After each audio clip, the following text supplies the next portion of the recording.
Assalamualaikum warahmatullahi wabarakatuh. Selamat datang di channel Tentang Tiga. Malam ini aku akan membawakan satu cerita horor yang mungkin akan membuatmu sulit tidur. Mari kita mulai.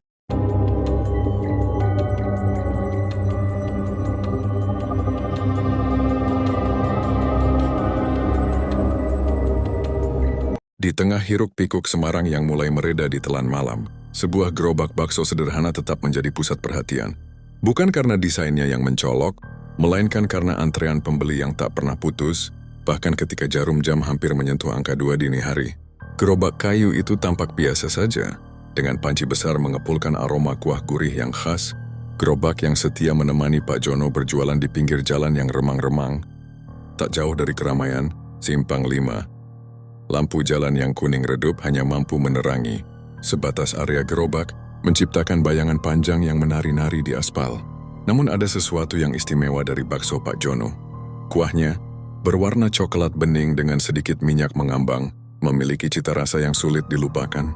Bukan hanya gurih kaldu daging sapi yang kuat, tapi ada sentuhan rasa rempah rahasia yang membuat lidah terus bergoyang. Pentolnya pun demikian, kenyal di luar namun lembut di dalam. Dengan rasa daging yang begitu terasa, tak ketinggalan. Sambal merahnya yang pedasnya pas, seolah membangunkan selera yang tertidur. Setiap mangkok bakso Pak Jono terasa seperti racikan ajaib yang membuat orang rela menunggu berjam-jam, mengabaikan dinginnya malam atau lelahnya hari. Malam itu, seperti malam-malam sebelumnya, Rio berdiri di antrean, perutnya keroncongan tak sabar. Ia bisa melihat Pak Jono yang cekatan, dengan wajah berkeringat namun tetap ramah melayani setiap pembeli.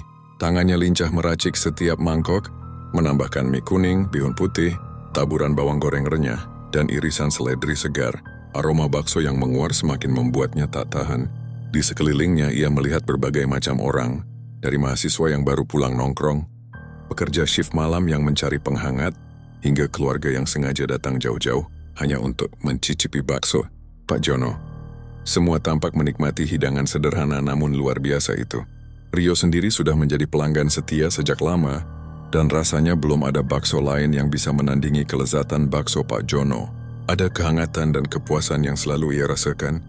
Setelah menyeruput kuah terakhir dari mangkoknya, malam semakin larut, namun antrean di depan gerobak bakso Pak Jono seolah tak pernah ada habisnya.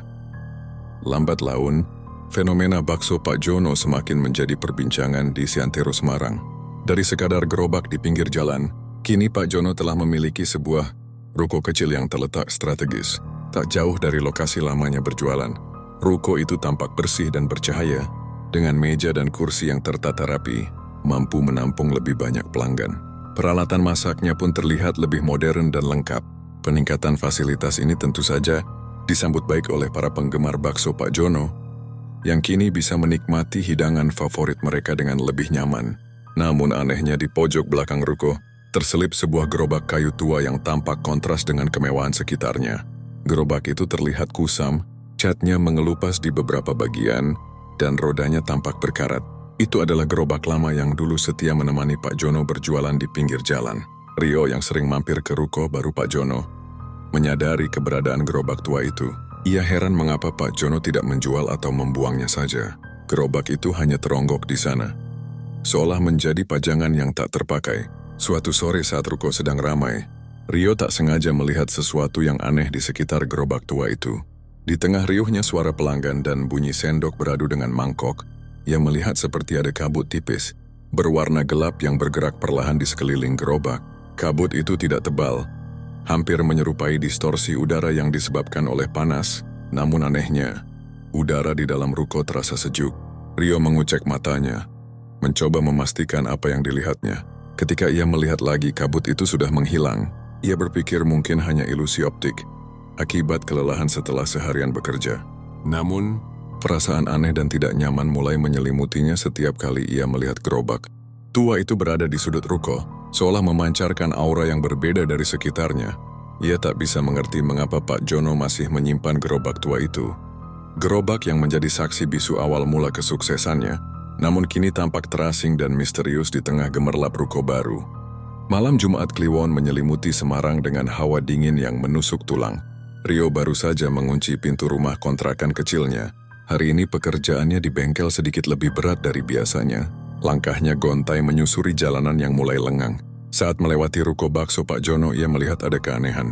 Biasanya, menjelang tengah malam, ruko itu sudah gelap gulita, pertanda Pak Jono dan pegawainya sudah beristirahat. Namun malam ini, samar-samar Rio melihat celah cahaya dari balik pintu, depan yang tampak tidak tertutup rapat. Rasa penasaran menggerogoti benaknya. Ia melangkah mendekat, mencoba mengintip melalui celah sempit itu. Pemandangan di dalam ruko membuatnya terkejut sekaligus merinding. Pak Jono terlihat berdiri tegak di depan gerobak tuanya, yang terletak persis di tengah ruangan yang remang-remang. Hanya sebatang lilin yang menyala di atas meja kecil di dekat. Gerobak yang menjadi sumber cahaya menciptakan bayangan-bayangan panjang yang menari di dinding. Pak Jono membelakangi pintu, sehingga Rio tidak bisa melihat ekspresi wajahnya. Namun ada sesuatu yang lebih aneh yang menarik perhatian Rio. Asap tipis berwarna kelabu mengepul perlahan dari atas gerobak tua itu, membentuk pusaran-pusaran kecil yang menghilang di udara. Bersamaan dengan itu, tercium aroma bunga melati yang sangat kuat, memenuhi ruangan. Bukan aroma melati segar yang biasa ia cium di taman, melainkan aroma melati yang lebih pekat, bercampur dengan bau anyir yang samar-samar mengusik hidungnya. Bulu kuduk Rio berdiri, jantungnya berdebar kencang, merasakan ada sesuatu yang tidak wajar sedang terjadi di dalam ruko itu.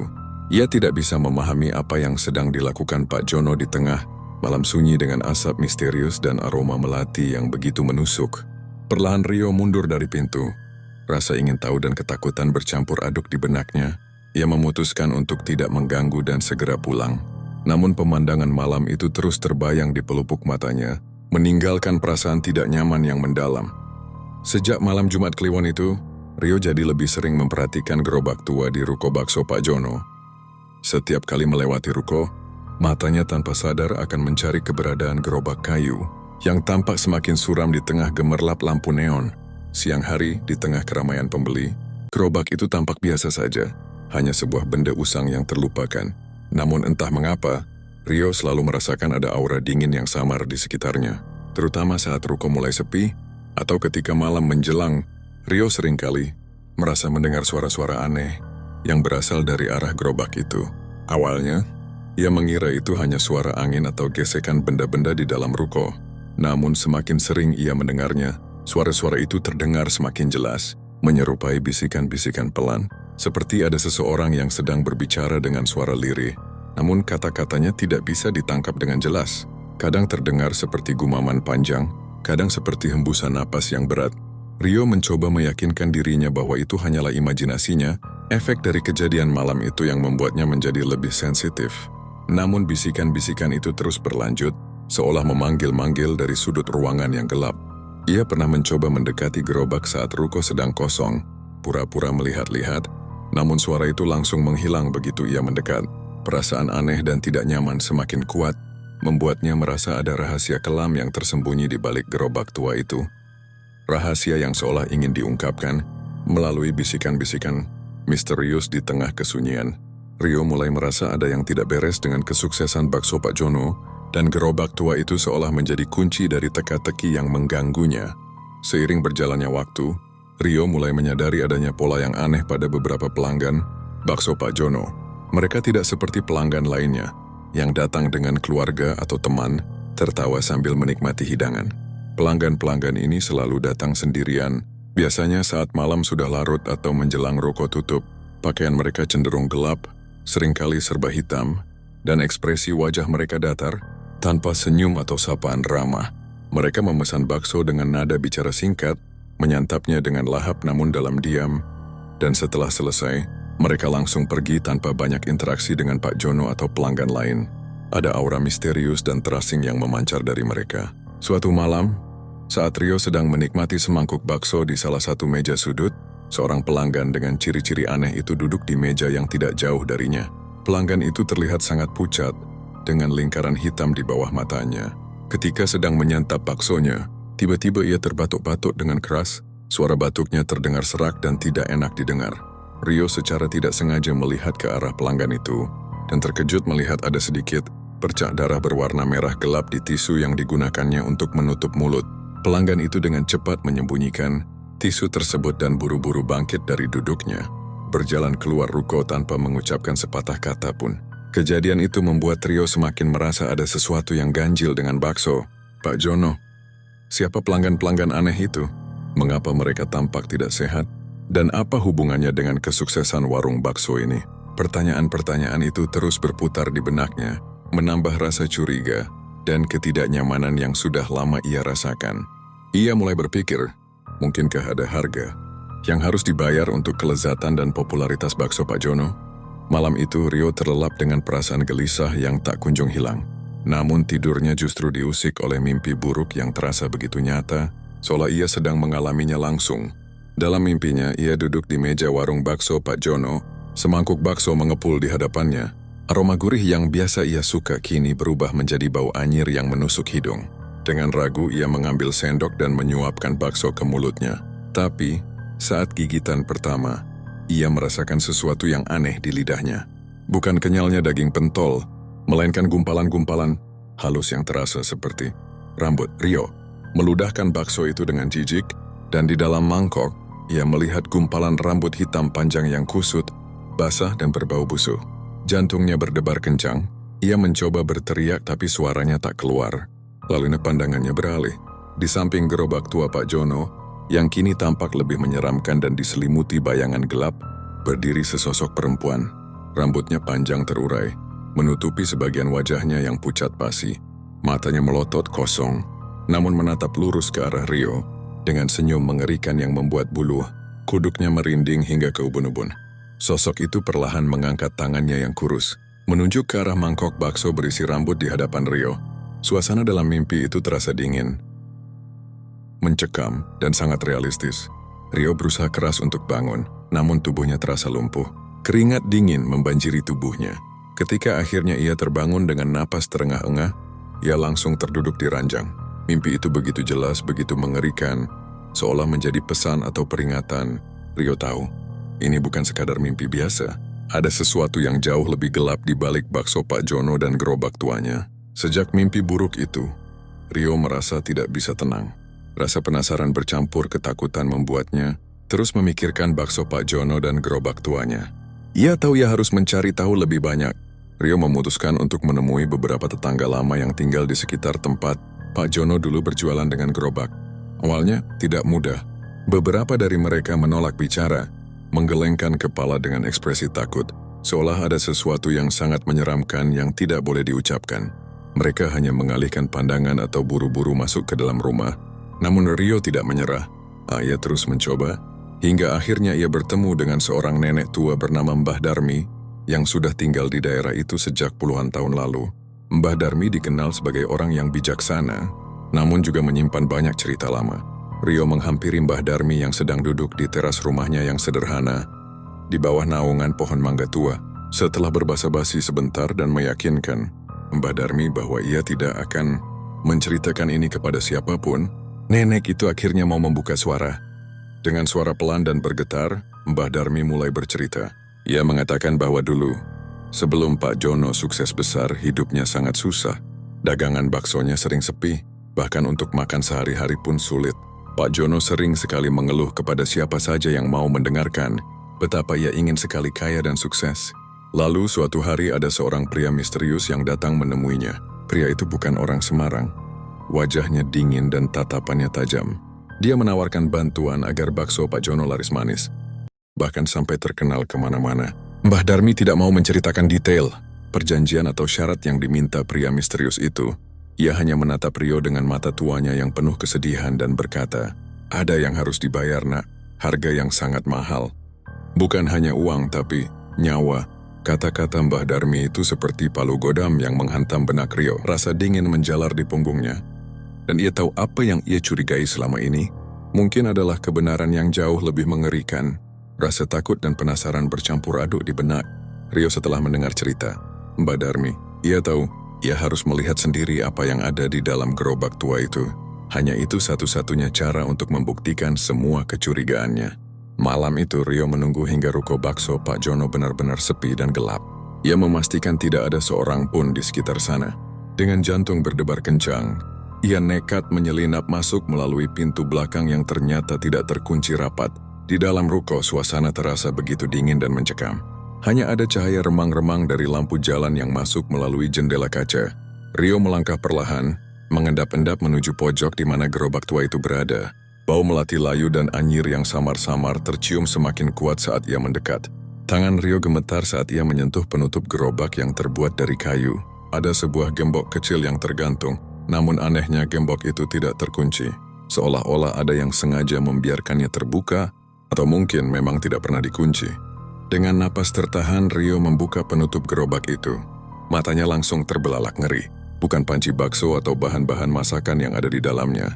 Yang ia lihat adalah sebuah nampan berisi sesajen yang sudah mengering, bunga melati yang sudah menghitam dan layu, sisa-sisa kemenyan yang terbakar, dan yang paling mengerikan, percak-percak darah kering berwarna coklat gelap di atas kain putih.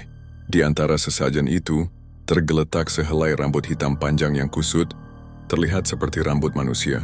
Dan yang membuat Rio hampir muntah, ada beberapa lembar foto Polaroid yang berserakan di dasar gerobak. Foto-foto itu menampilkan wajah-wajah orang yang sangat ia kenali, para pelanggan aneh, yang sering datang sendirian, berwajah pucat, dan salah satunya adalah pria yang batuk darah malam itu. Wajah-wajah di foto itu tampak kosong, seperti tanpa jiwa. Rio tidak bisa menahan napasnya. Semua yang ia curigai, semua cerita yang ia dengar kini terbukti di depan matanya. Gerobak tua ini bukan hanya sekadar gerobak, melainkan sebuah altar, tempat di mana perjanjian gelap itu dilakukan. Rio merasa tidak bisa lagi menyimpan rahasia mengerikan yang ia temukan di gerobak tua Pak Jono. Mimpi buruk yang terus menghantuinya dan cerita mengerikan dari Mbah Darmi membuatnya semakin yakin bahwa ada kekuatan gelap yang bermain di balik kesuksesan Bakso Simpang 5. Yang memutuskan untuk mencari tahu lebih dalam, meski rasa takut terus menggerogoti hatinya. Rio teringat Mbak Darmi menyebutkan bahwa pria misterius yang menemui Pak Jono bukanlah orang Semarang. Ini memicu Rio untuk mencari informasi lebih jauh di luar lingkungan tempat tinggalnya. Dengan berbekal sedikit keberanian dan rasa penasaran yang kuat, Rio mulai mengunjungi beberapa kenalannya yang lebih tua dan dianggap memiliki pengetahuan tentang hal-hal mistis. Ia mendatangi warung kopi langganan ayahnya dulu, tempat para sesepuh kampung sering berkumpul. Dengan hati-hati, Rio mencoba menanyakan tentang Pak Jono dan kesuksesan warung baksonya, namun ia tidak berani menceritakan detail tentang gerobak tua dan sesajen yang ia lihat.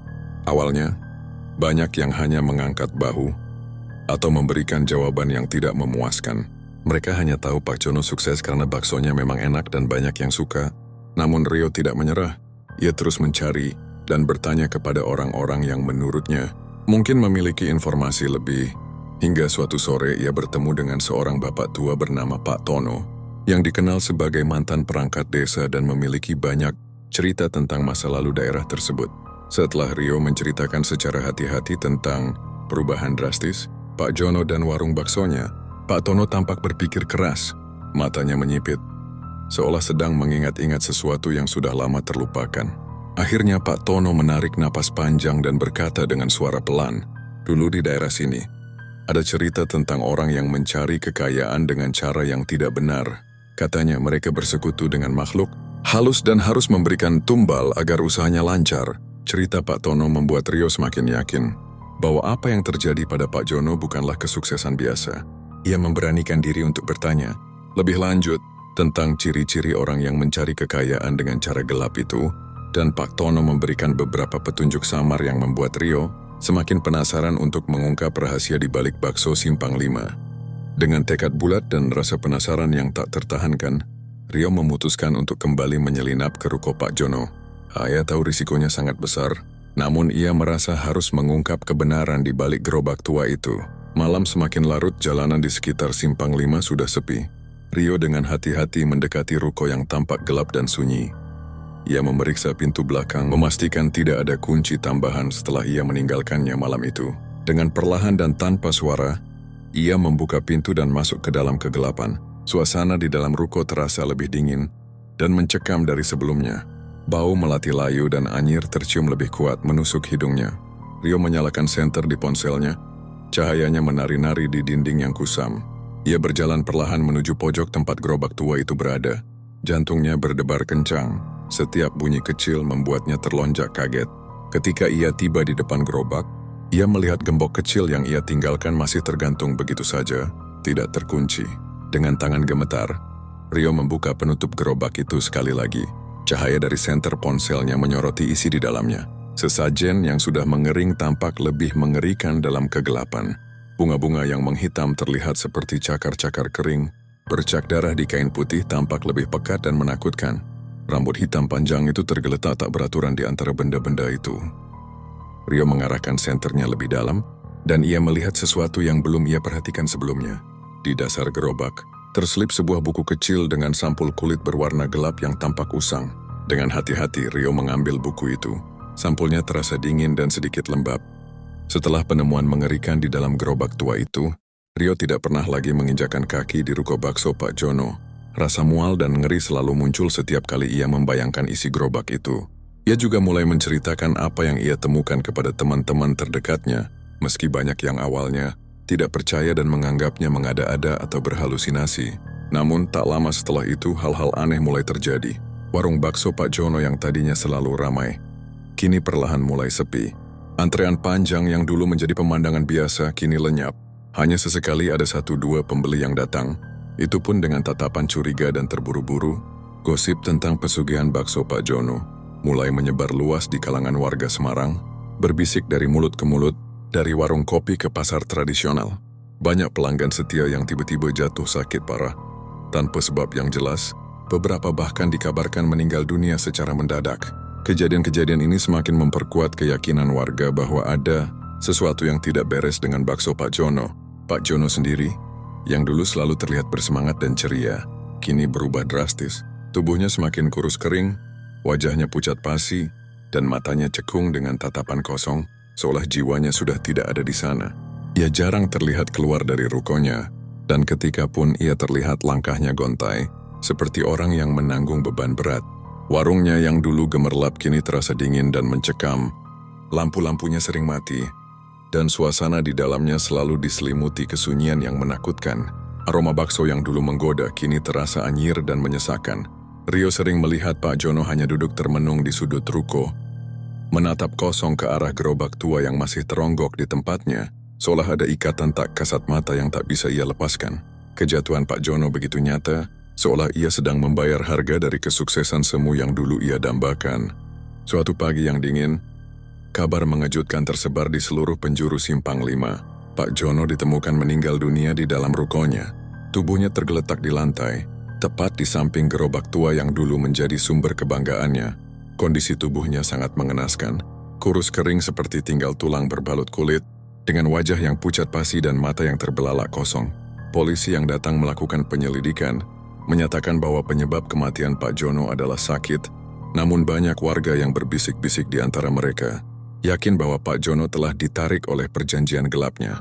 Tak lama setelah kematian Pak Jono, beberapa orang berpakaian serba hitam yang tidak dikenal datang ke ruko.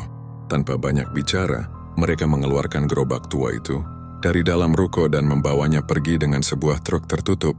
Tidak ada yang tahu kemana gerobak itu dibawa, dan tidak ada yang berani bertanya. Ruko bakso Pak Jono kini dibiarkan terbengkalai. Pintunya tertutup rapat dan jendelanya tampak kotor berdebu. Suasana di sekitarnya terasa suram dan angker, jauh berbeda dengan keramaian dan kelezatan yang dulu pernah ada.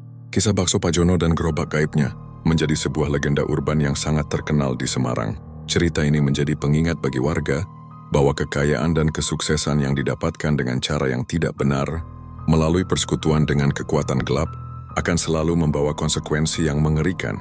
Harga yang harus dibayar seringkali jauh lebih mahal daripada yang bisa dibayangkan. Dan Rio, yang menjadi saksi dari awal mula kesuksesan hingga akhir tragis Pak Jono, tidak akan pernah melupakan kejadian itu. Ia percaya arwah-arwah yang terikat dalam perjanjian gelap di balik bakso Simpang 5 mungkin masih bergentayangan di sekitar sana, menunggu tumbal berikutnya. Oleh karena itu, setiap kali ia melewati Simpang 5 di malam hari, Rio selalu mempercepat langkahnya, dan ia selalu berpesan kepada teman-temannya untuk berhati-hati jika makan di tempat yang terlalu laris tanpa alasan yang jelas. Kisah tragis Pak Jono dan bakso Simpang 5 menjadi pelajaran pahit bagi kita semua. Kesuksesan instan yang diraih dengan jalan pintas dan mengandalkan kekuatan gelap nyatanya membawa petaka yang tak terhindarkan. Harga yang harus dibayar untuk kekayaan semu itu adalah nyawa, ketenangan, dan kehancuran. Legenda gerobak gaib dan aroma anyir. Di tengah gurihnya kuah bakso akan terus menghantui Simpang 5, mengingatkan bahwa setiap pilihan memiliki konsekuensi dan jalan pintas menuju kemakmuran seringkali berujung pada kegelapan abadi. Berhati-hatilah dengan nikmat duniawi yang datang terlalu mudah, karena bisa jadi ada harga tersembunyi yang jauh lebih mahal yang harus dibayar di kemudian hari.